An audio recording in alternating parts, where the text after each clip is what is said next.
Tomen sus lugares, mis hermanos, por favor.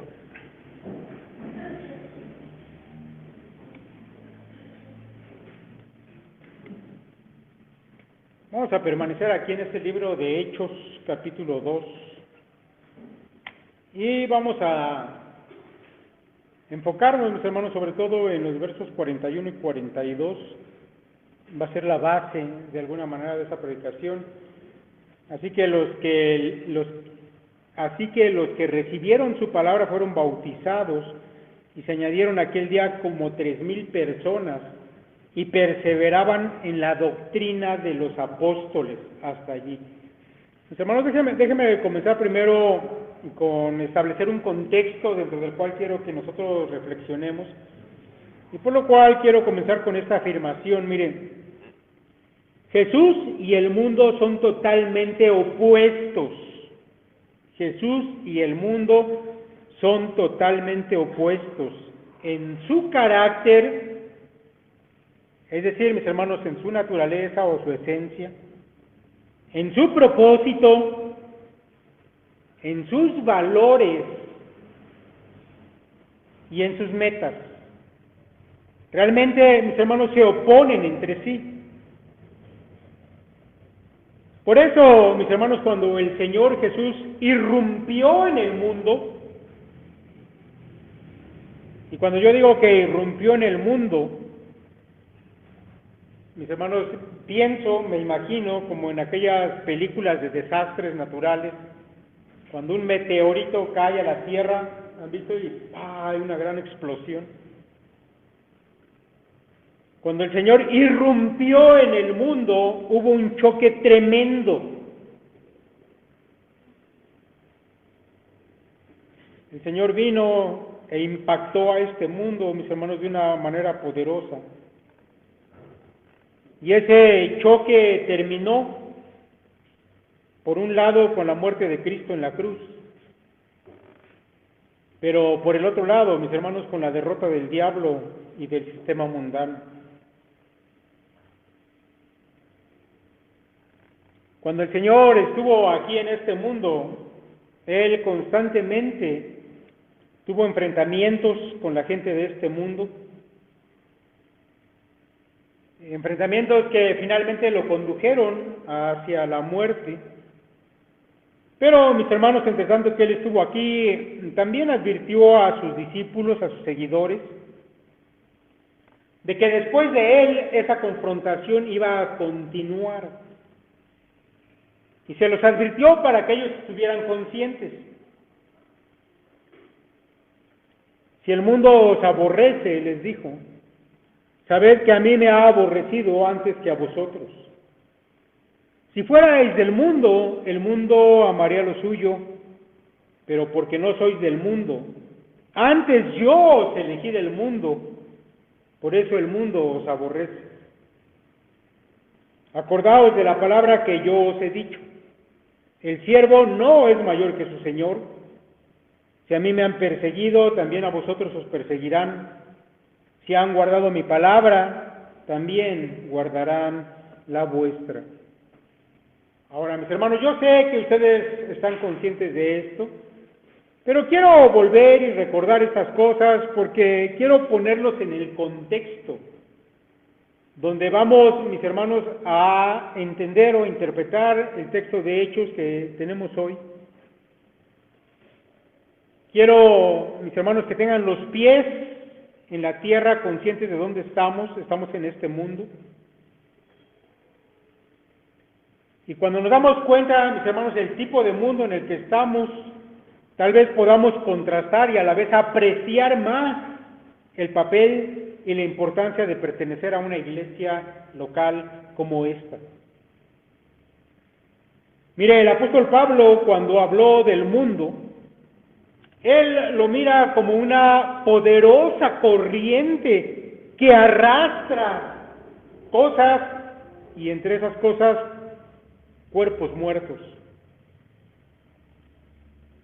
Cuando yo leo este pasaje de Efesios capítulo 2, realmente me imagino un río grande, caudaloso, potente, que viene cuesta abajo y que viene arrastrando cadáveres en él. Yo creo, mis hermanos, que no estaba muy lejos eso de lo que Pablo tenía en su mente. Cuando habla de esa poderosa corriente que es impulsada por el diablo mismo, dice el apóstol: Él os dio vida a vosotros cuando estabais muertos en vuestros delitos y pecados. Está hablando a los efesios de lo que habían sido antes de conocer a Cristo. Dice: en los cuales anduvisteis en otro tiempo, siguiendo la corriente de este mundo, conforme al príncipe de la potestad del aire, el espíritu que ahora opera en los hijos de desobediencia. La corriente de este mundo que seguían, dice Pablo, cuando estaban muertos. Déjeme compartir con usted 3 comentarios de 3 autores famosos al respecto de la corriente de este mundo. John MacArthur dice lo siguiente: esto se refiere al orden del mundo que corresponde a los valores y parámetros de la humanidad aparte de Dios y de Cristo. La corriente de este mundo, dice John MacArthur, es una referencia al orden que está establecido en este mundo, con sus valores, sus parámetros, pero todos ellos alejados de Dios, separados de Él. William MacDonald dice lo siguiente: se habían conformado al espíritu de este siglo, se habían dado a los pecados de sus tiempos. El mundo tiene un molde en el que pone a sus devotos. Es un molde de engaño, inmoralidad, impiedad, egoísmo, violencia y rebelión. En una palabra, es un molde de depravación. Así era como habían sido los efesios. Bueno, MacDonald es un poco más descriptivo, ¿verdad?, de lo que es esa corriente de depravación.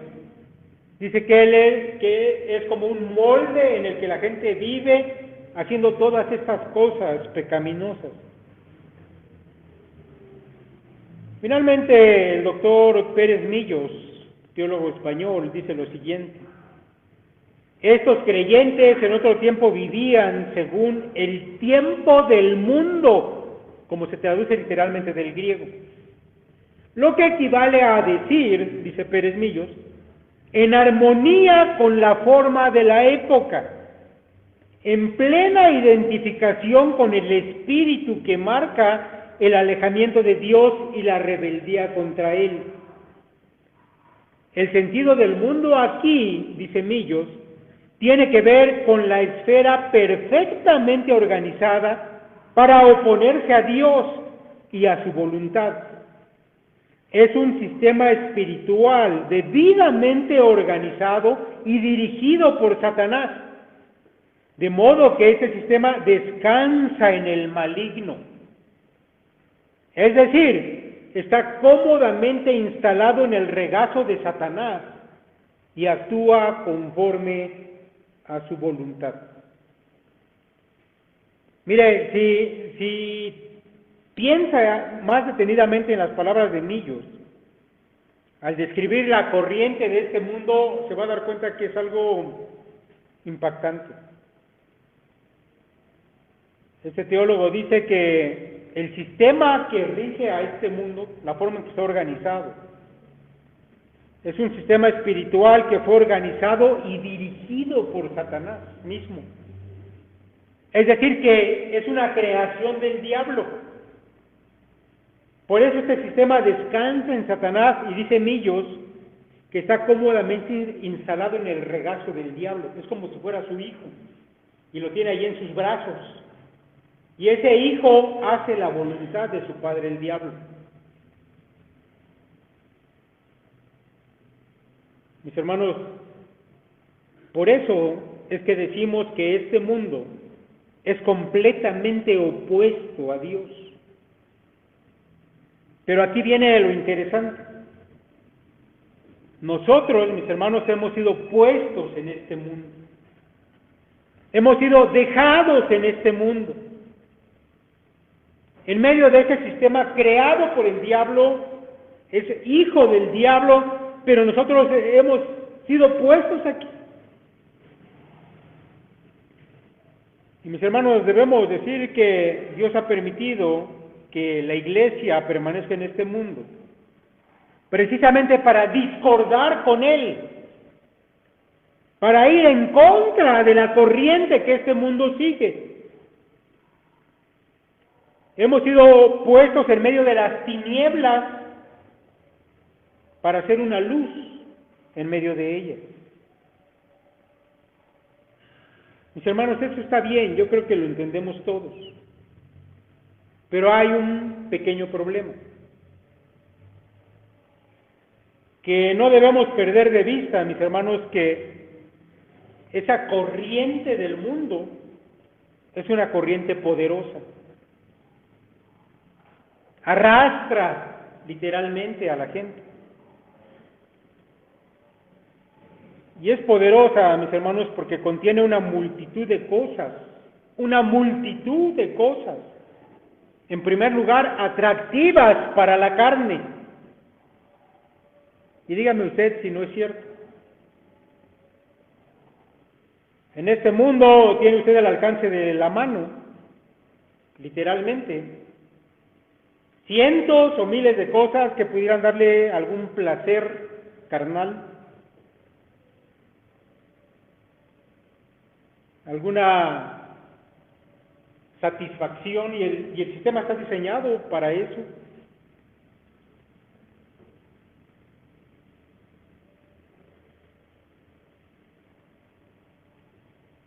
¿Cuántas cosas, mis hermanos, aún siendo hijos de Dios, pero viviendo en un cuerpo que todavía tiene raíces en este mundo, no le resultan atractivas? Cosas que usted puede ver, que están al alcance allí en los medios, que no siempre, pero más a menudo, mis hermanos, son cosas pecaminosas. ¿Cuántas cosas para escuchar? Usted sabe de la música que hoy en día se oye, y todas las letras groseras, ofensivas,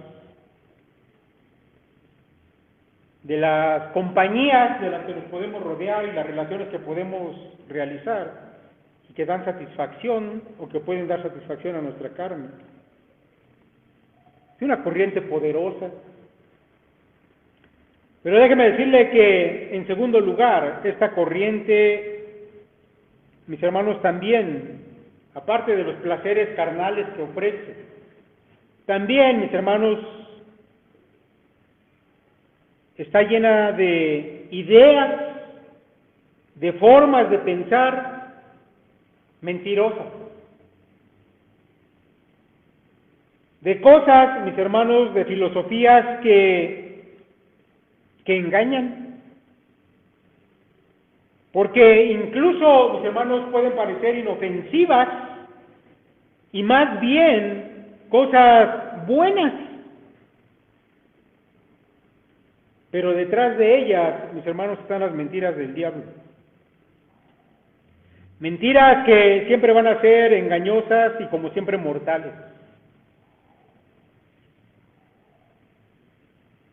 Hace unos meses estaba por ahí viendo una conferencia que está ya en la red de uno de los ateos más famosos del mundo, un inglés, de los ateos ya de la nueva generación. Y él estaba explicando a sus oyentes en una universidad cómo era posible ser buena persona sin tener necesidad de Dios.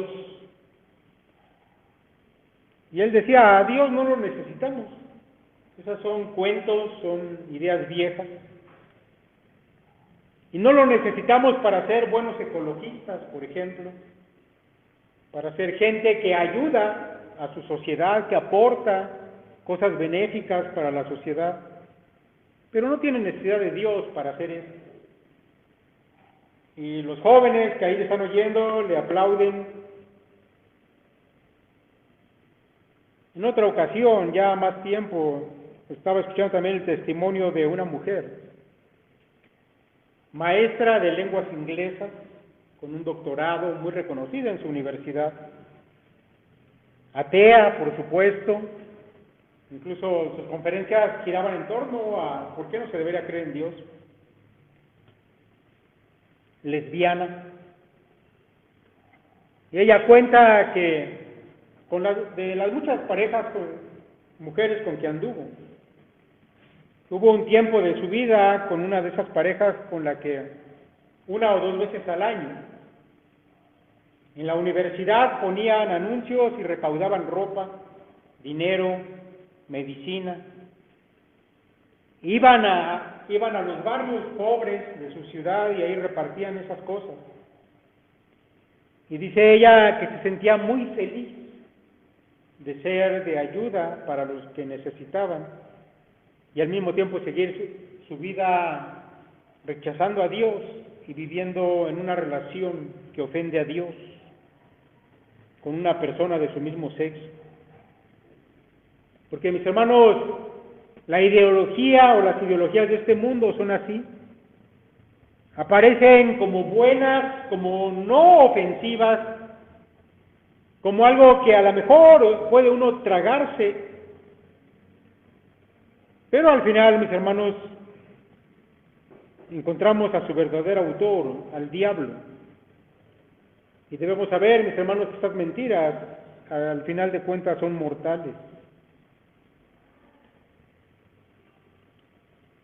Pero encontramos una tercera cosa que integra también esta corriente poderosa del mundo,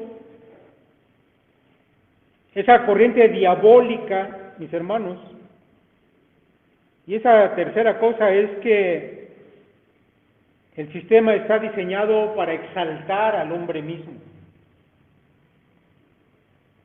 Y el mundo nos ofrece una larga serie de cosas que son atractivas, donde tú eres lo más importante, donde tú eres el centro.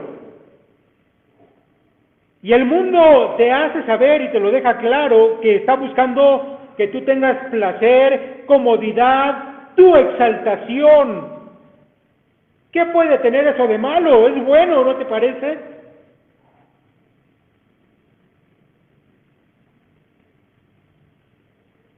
Yo recuerdo cuando era niño, mi padre no era cristiano,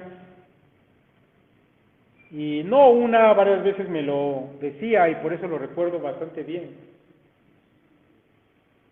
Me decía, hijo, estudia, aplícate en la escuela. Si tú quieres, cuando termines tus estudios, tener reconocimiento, tener dinero, un auto, una casa, un título donde te reconozcan, para eso está la escuela, aplícate a eso. Porque, mis hermanos, el sistema del mundo está diseñado para buscar tu exaltación. Que tú obtengas todo eso que te hace sentir importante y que los demás te vean importante. Y usted sabe que la gente de este mundo, los muchachos, los jóvenes, tienen hambre de ser reconocidos, de ser famosos. Ahora con las redes, para muchos eso está al alcance de su mano, ¿verdad? Y son capaces de hacer cualquier cosa con tal de ganarse unos minutos de reconocimiento o de fama mundial.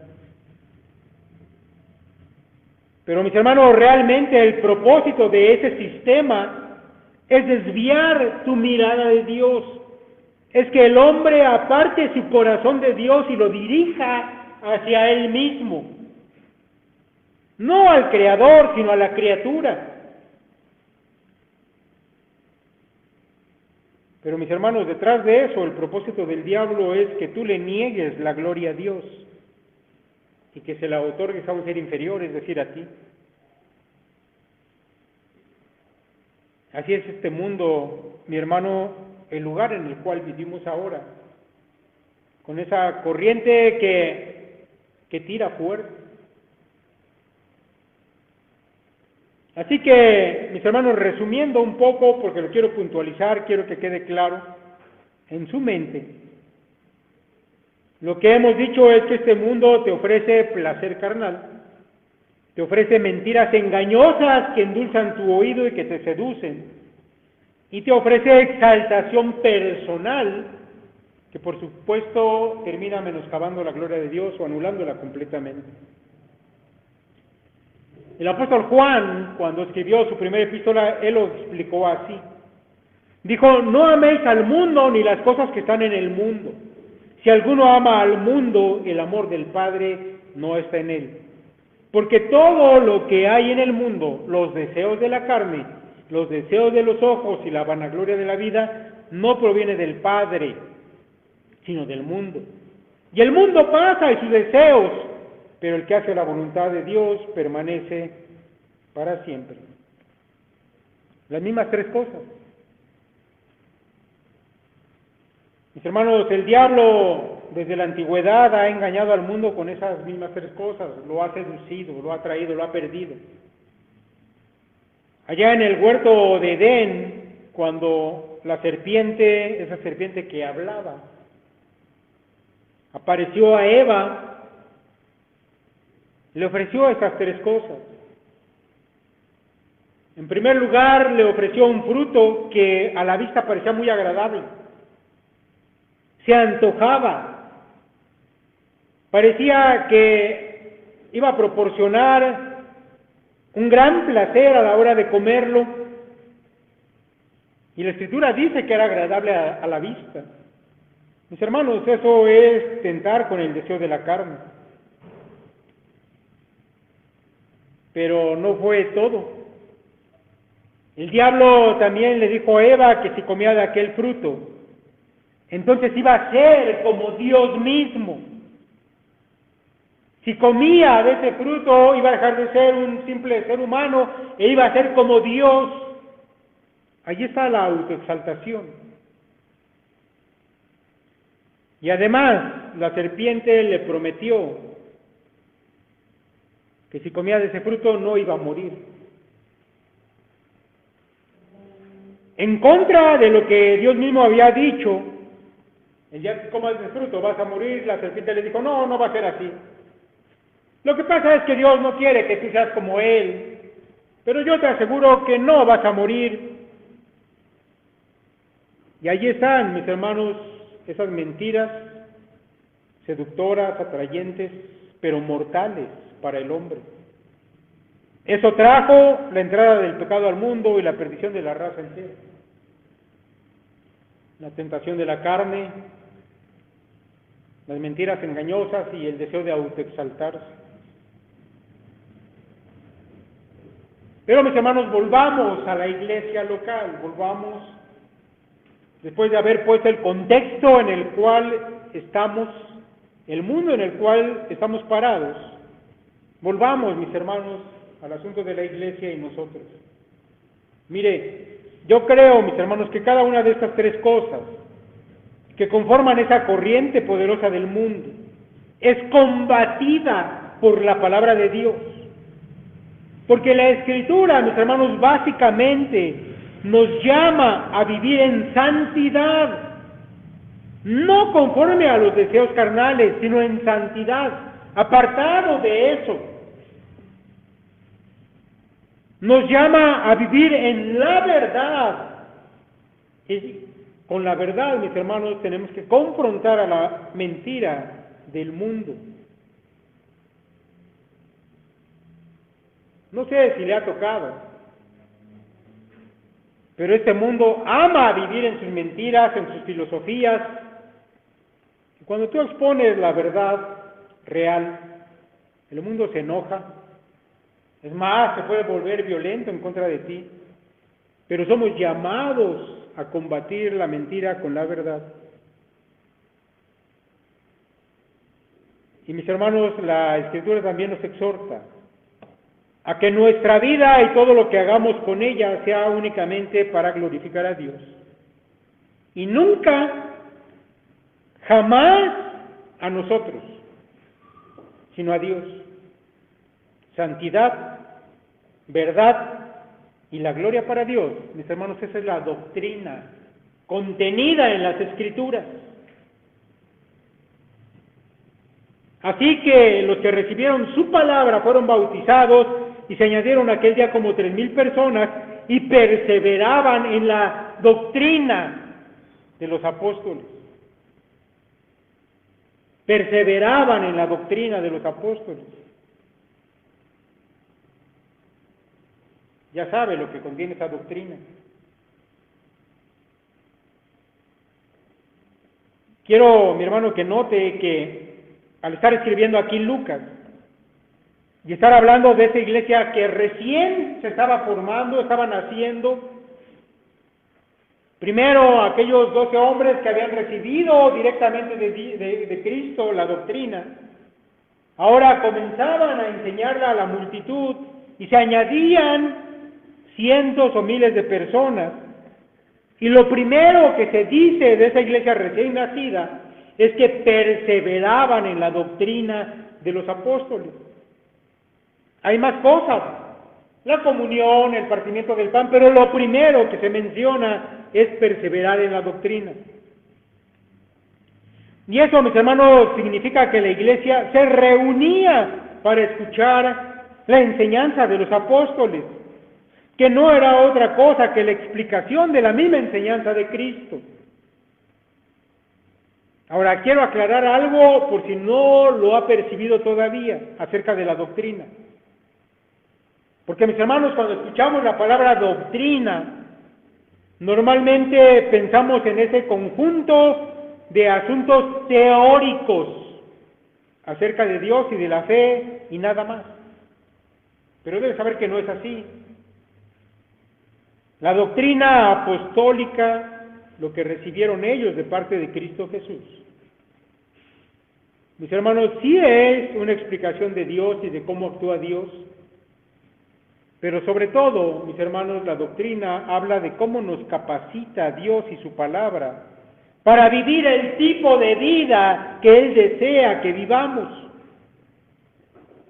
La doctrina, mis hermanos, tiene que ver tanto con conocimiento teológico, pero más aún con asuntos prácticos, con nuestro modo de pensar. Era necesario que la iglesia recibiera la enseñanza que iba a cambiar su manera de pensar, su manera de hablar, de conducirse, de predicar el Evangelio, de adorar y de alabar a Dios, de enfrentar las pruebas, de vivir en santidad, en dominio propio, etcétera, cosas prácticas. Porque ninguna doctrina, mi hermano, tiene sentido si no es práctica. Si la doctrina cristiana no es aplicable a la vida del hombre día a día, solamente sería una utopía, una filosofía, pero no es así. Porque nuestro modo de pensar cambia cuando comenzamos a aprender la palabra de Dios. Y eso modifica nuestra conducta.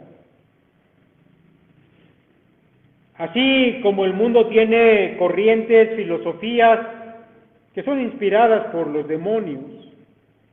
Y eso, mis hermanos, define la manera que la gente del mundo piensa y se comporta. Y esa manera de comportarse, mis hermanos, también establece que ellos pertenecen a ese sistema. Así también los cristianos. Su doctrina define la manera en que ellos piensan y cómo se comportan. Y establece que pertenecen al cuerpo de Cristo.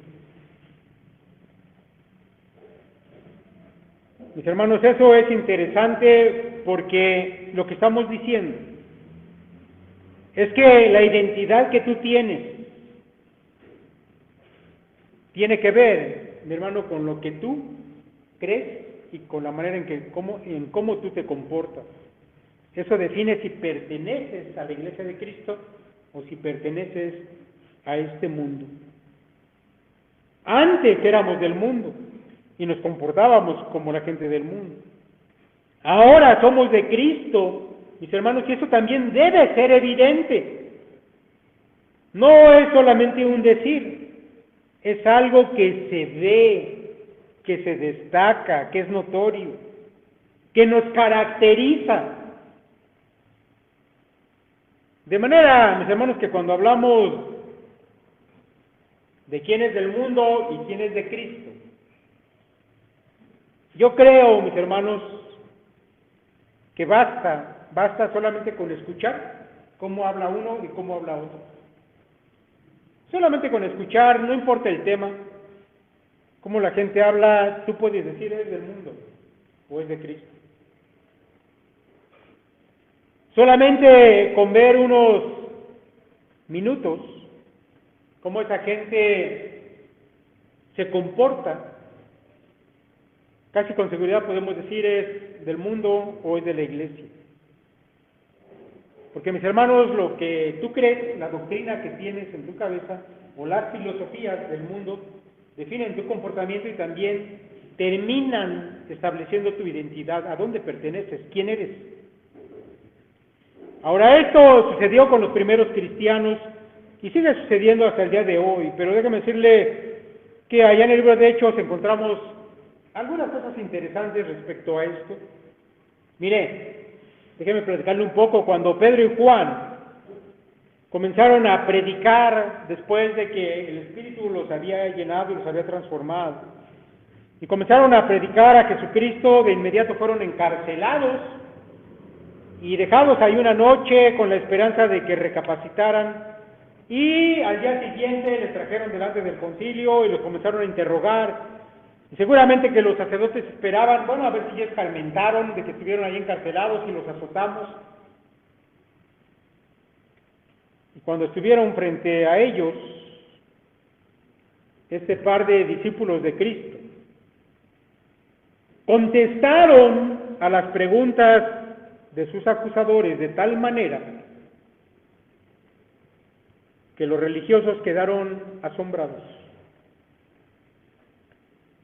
Dice Hechos 4:13, y lo leo de la versión NBI, al ver la confianza de Pedro y Juan, y dándose cuenta de que eran hombres sin letras y sin preparación, se maravillaban y reconocían que ellos habían estado con Jesús.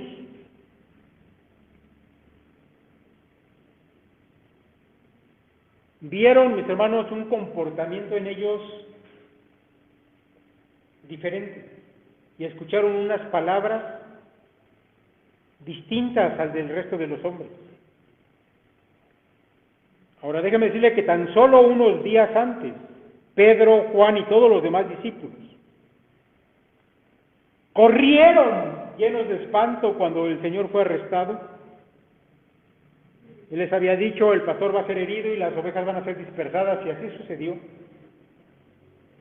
Corrieron y lo dejaron solo. Pero ahora que han recibido el Espíritu de Dios, la actitud de ellos cambió. En una de las versiones bíblicas, mis hermanos, me parece que es la traducción viviente, dice que Pedro y Juan, llenos de valor, su actitud cambió. Sus palabras eran más parecidas a las de su maestro que a las de ellos mismos. Ahora eran diferentes. De inmediato, mis hermanos, aquellos hombres que los habían azotado, los habían encarcelado, procedieron a identificarlos y dijeron, estos son los que estaban con Jesús.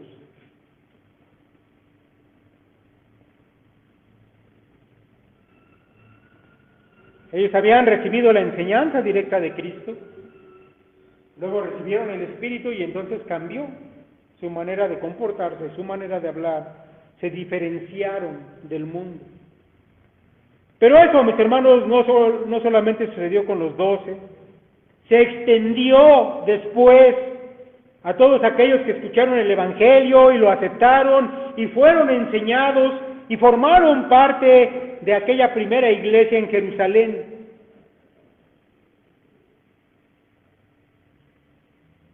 Y la gente, mis hermanos del pueblo, comenzó a darse cuenta que esa congregación era diferente. Y les comenzaron a llamar de diferentes nombres para identificarlos y para diferenciarlos también. Uno de esos nombres que utilizaron para llamar a la iglesia fue los de ese camino. ¿Sí había escuchado esto antes? Les decían, sí, los de ese camino. En la mentalidad judía, mis hermanos, cuando se habla de un camino, se está hablando de la manera en que una persona se conduce día a día en su vida. Los de ese camino. Lucas, allá en Hechos 9:2, dice, hablando de Saulo antes de ser cristiano y perseguidor de la iglesia, dice, y le pidió cartas para las sinagogas de Damasco, a fin de que si hallase algunos hombres o mujeres de este camino, los trajese presos a Jerusalén. En uno de los testimonios que dio Pablo más adelante, dice él, allá en Hechos 22, perseguía yo este camino hasta la muerte, prendiendo y entregando a cárceles a hombres y mujeres.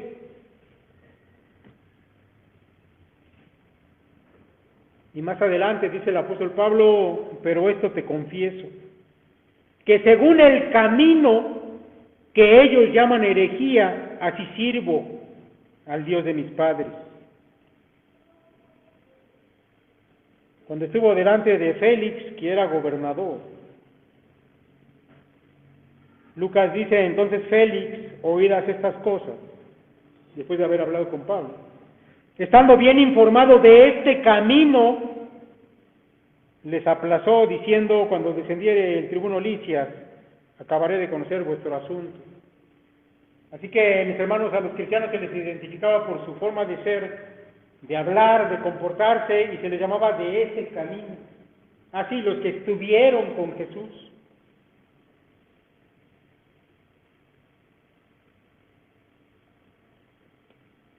Los cristianos, mis hermanos, fueron identificados por lo que creyeron y cómo esa fe, esa creencia transformó su manera de ser. Déjeme decirle que más adelante también Lucas registra un asunto muy interesante, otra manera en que se les llamó a los creyentes allá en el capítulo 11 de Hechos. Y quiero que ponga atención, dice ahí Lucas, después fue Bernabé a Tarso para buscar a Saulo. Bernabé fue a buscar a Saulo, a Pablo, y hallándole le trajo a Antioquía, y se congregaron allí todo un año con la iglesia, y enseñaron a mucha gente. Y a los discípulos se les llamó cristianos por primera vez en Antioquía. Ahora yo quiero que usted note que Bernabé y Pablo vinieron a congregarse a esa iglesia que estaba allí en Antioquía. Y fue por medio de la predicación de ellos que esa congregación creció, se volvió notoria, y la gente comenzó a distinguirlos, y les llamaron de dos formas, discípulos y cristianos. Ahora, cuando aquí se habla de que les llamaban discípulos y luego cristianos, mis hermanos, es obvio que se está refiriendo a la iglesia, no a nadie más. No está hablando de Pablo y Bernabé, porque ellos no habían sido discípulos de Cristo, literalmente, no pertenecían al grupo de los 12. Así que cuando Lucas habla de los discípulos, que se les llamó cristianos, está hablando de aquella congregación que comenzó a ser notoria en Antioquía y se les llamó así, cristianos. Porque lo que tú crees, lo que te ha sido enseñado y el comportamiento que deriva de ello, mis hermanos, se vuelve parte de tu identidad y una distinción que la gente va a comenzar a hacer de ti. Ahora, quiero decirle que el término cristianos no era un término de halago para los discípulos. No les fue puesto con una buena intención. La palabra cristianos, traduciéndolo literalmente del texto griego, quiere decir los de Cristo. Y mis hermanos, en el contexto que aparece, en el tiempo en el que aparece dicho este nombre, cristianos, podría referirse a dos cosas. Cuando se hablaba, sí, los de Cristo, Una de ellas, mis hermanos, es hablar de los discípulos, de la iglesia, de la congregación, como si se tratase de un partido político. Estos son del partido de Cristo. Y eso, mis hermanos, era un asunto de burla, porque era como decir, sí, estos son los que siguen a ese que quiso ser rey, pero terminó clavado por los romanos en una cruz. Estos son los que siguen a ese rey muerto.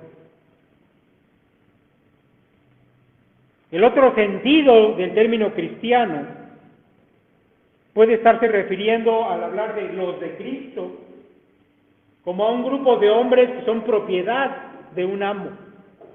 Es decir, a un grupo de esclavos de un hombre, que en este caso sería Cristo. Sí, son los esclavos de ese que se creía Señor. De cualquier manera, mis hermanos, este nombre de burla llegó a convertirse en el nombre más honroso que alguien pueda llevar.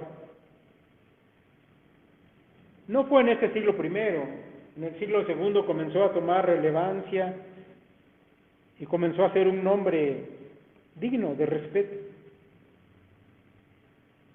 Ese nombre, mis hermanos cristianos,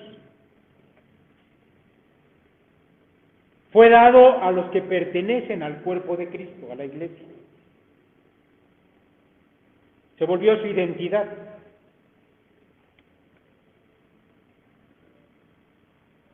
Porque, mis hermanos, después de haber dicho todo esto, yo quiero que esté quedando claro ahí en su mente que al estar nosotros en este mundo solamente hay de dos bandos. O eres de los de la corriente de este mundo, o eres de los que pertenecen al cuerpo de Cristo, no hay más.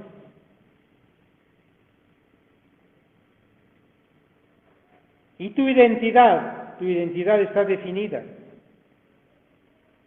por lo que tú crees, por la manera en que tú vives, y eso determina al grupo que tú perteneces. Por supuesto, mis hermanos, en toda iglesia siempre va a haber algunos que, aunque se llamen a sí mismos cristianos, en su manera de conducirse van a ser más parecidos a la gente de este mundo que a Cristo. Pero ese solo hecho, mis hermanos, ya a los que somos parte de la iglesia nos va a decir que algo anda mal. Que algo anda mal con esa persona. Que aunque esté aquí, vive como los de allá afuera. Porque es una misma cosa. Lo que tú crees, cómo te comportas, a qué grupo perteneces. Mis hermanos, volviendo a nuestro texto de Hechos, siguiendo ya hacia la conclusión de todo lo que hemos dicho. Así que los que recibieron su palabra fueron bautizados y se añadieron aquel día como 3,000 personas y perseveraban en la doctrina de los apóstoles. Perseveraban. Quiero explicarle un poco acerca de lo que significa perseverar. Esta palabra, mis hermanos, literalmente significa adherirse a algo, estar pegado a algo, ser firmemente atento a algo, o permanecer firme sin desmayar en algo. Y eso, mis hermanos, implica, cuando aquí dice que la iglesia recién nacida perseveraba en la doctrina, implica, mis hermanos, que los primeros cristianos entendieron la importancia de ser enseñados en esa doctrina. Entendieron que era indispensable recibir esa palabra, porque, mis hermanos, la vida que les caracterizaba tenía que estar fundamentada sobre esa doctrina.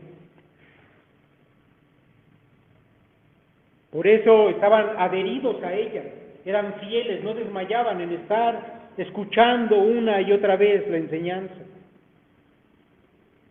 Por supuesto, mis hermanos, eso también implicó un trabajo constante de parte de los que enseñaban. En este primer momento fueron los apóstoles.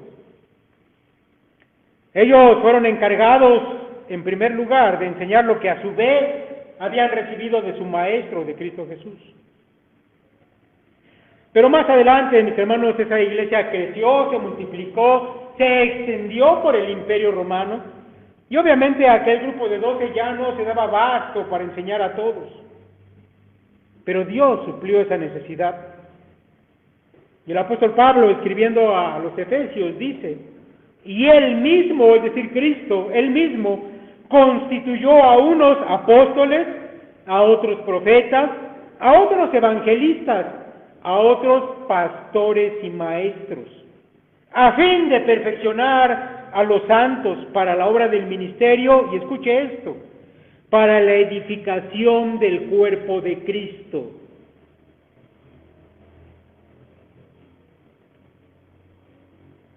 Mis hermanos, ahora la enseñanza es transmitida por pastores maestros o por pastores y maestros.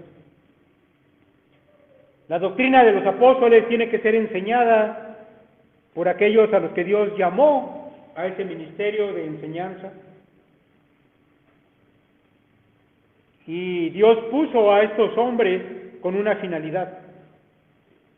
No es para que uno o dos pudieran ser unos eruditos bíblicos, no es eso, sino para que una comunidad de creyentes, que es la iglesia, fuera edificada, que creciera, que madurara espiritualmente, que esa vida que les caracteriza se cimentara correctamente y fuera luz para el mundo.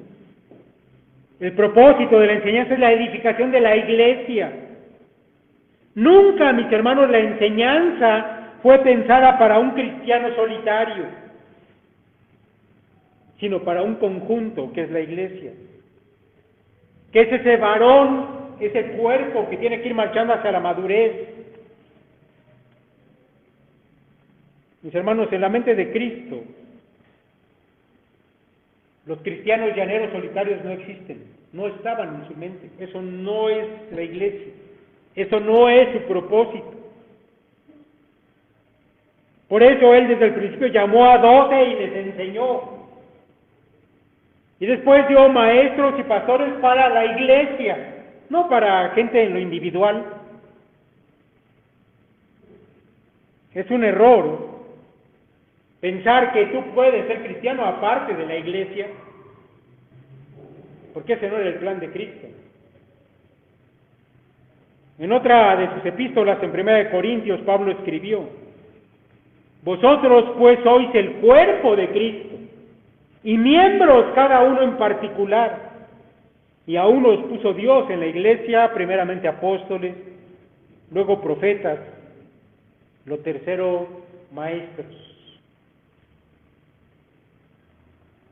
El propósito de los dones, entre ellos la enseñanza, mis hermanos, estamos hablando de la doctrina, de esa doctrina que modifica tu manera de comportarte y que te da identidad delante del mundo. Vino de parte de Dios para ti como parte de la iglesia. Mi hermano, por eso es que pertenecer a una iglesia local no es opcional, y ya se nos habló de esto en la predicación anterior, pero ahora estamos viendo una razón más de por qué debes estar en una iglesia local si eres cristiano. Porque tu identidad como cristiano proviene de aquella doctrina que recibes por medio de los hombres que Dios ha dado a la iglesia. No existe otra manera. La fuente de la doctrina es la palabra de Dios, pero enseñada por los que fueron puestos por Dios para ello, con un propósito. Esa enseñanza tiene un propósito: es edificar a la iglesia misma para la gloria de su Señor. Pero mis hermanos, si eso no fuera suficiente, yo creo que sí lo es. Pero quiero añadir todavía una razón más, hablando del asunto doctrinal y de tu forma de vida, por la cual es importante y esencial que pertenezcas a una iglesia local. Porque mi hermano, viviendo en un mundo que marcha arrastrado por el diablo a hacer su voluntad, y con esa poderosa corriente que arrastra, bueno, tú sabes que debes ir en contra de esa corriente, pero déjame decirte que tú en solitario no lo vas a lograr. Si no estás integrado a una iglesia, vas a sufrir los estragos y tal vez termine siendo arrastrado por la corriente del mundo. Porque, mis hermanos, esto es lo que hemos visto innumerables veces. Alguien que se vuelve inconstante en su asistencia a la iglesia, que deja de recibir la enseñanza de Cristo, es decir, que no persevera, como dice nuestro texto, es alguien que se va volviendo tibio en su vida cristiana. Y entonces, para los que son tibios, el mundo comienza a parecerse más atractivo cada vez, y a veces termina siendo arrastrado lejos del camino. Alguien que deja de venir a la iglesia, sin duda, mis hermanos, terminará muy lejos, arrastrado por la corriente mundana. Y eso es lamentable. Mi hermano, el Señor no se equivoca. Si Él puso a la iglesia y la constituyó como iglesia local en muchas partes del mundo, fue por algo. Fue para que tú, al pertenecer a una iglesia, pudieras ser enseñado, pudieras ser alentado a vivir como Dios lo demanda, a ser exhortado si es necesario, incluso disciplinado. Pero el fin, mi hermano, es importante, que tú puedas proseguir en esa carrera contracorriente en este mundo del cual ya hemos dicho cómo es. Porque, mi hermano, eso define lo que tú eres. Tu identidad. ¿Eres cristiano? Dios quiera que puedas llevar ese nombre con orgullo, en el sentido de agradar a Dios y hacer su voluntad. Persevera en la doctrina dentro de la iglesia local en la que Dios te puso. Mi hermano, y yo ruego a Dios que perseveres, que sigas adelante y que cada vez te alejes más de esa corriente mundana. Que el Señor lo permita para cada uno de ustedes. Dios lo bendiga.